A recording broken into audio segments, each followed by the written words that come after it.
വിശുദ്ധ കുരിശിൻ്റെ അടയാളത്താൽ ഞങ്ങളുടെ ശത്രുക്കളിൽ നിന്ന് ഞങ്ങളെ രക്ഷിക്കണമേ.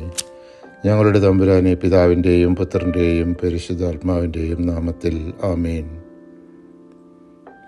നമ്മുടെ കർത്താവായ യേശുക്രിസ്തുവിലൂടെ മാത്രമാണ് രക്ഷയും നിത്യജീവനും എന്ന് ഊന്നിപ്പറയുന്ന തിരുവചന ഭാഗമാണ് വിശുദ്ധ യോഹന്നാൻ എഴുതിയ 1-ാം ലേഖനം 5-ാം അധ്യായം 11 മുതൽ 13 വരെയുള്ള തിരുവചനങ്ങൾ. ഇതാണ് ആ സാക്ഷ്യം: ദൈവം നമുക്ക് നിത്യജീവൻ നൽകി. ഈ ജീവൻ അവിടുത്തെ പുത്രനിലാണ്. പുത്രനെ സ്വന്തമാക്കിയവൻ ജീവനെ സ്വന്തമാക്കിയിരിക്കുന്നു.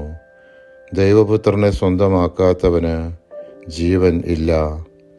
ഞാൻ ഇവയെല്ലാം എഴുതിയത് ദൈവപുത്രൻ്റെ നാമത്തിൽ വിശ്വസിക്കുന്ന നിങ്ങൾക്ക് നിത്യജീവനുണ്ട് എന്ന് നിങ്ങൾ അറിയേണ്ടതിനാണ്.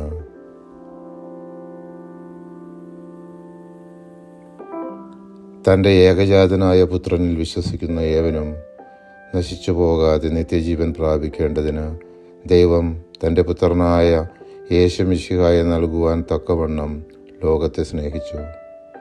എൻ്റെയും ലോകമൊക്കെയുടെയും പാപപരിഹാരത്തിനായി 3 ആണികളാൽ കുരിശിൽ രക്തം ചിന്തി മരിച്ച കർത്താവേ, ഞങ്ങളുടെ മേൽ കരുണയുണ്ടാകണമേ.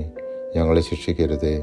ഞങ്ങളും ഞങ്ങളുടെ പൂർവികരും ഞങ്ങളുടെ സഹോദരങ്ങളും ഞങ്ങളുടെ മാതാപിതാക്കളും വഴി വന്നു പോയിട്ടുള്ള എല്ലാ തെറ്റുകളും ക്ഷമിക്കണമേ.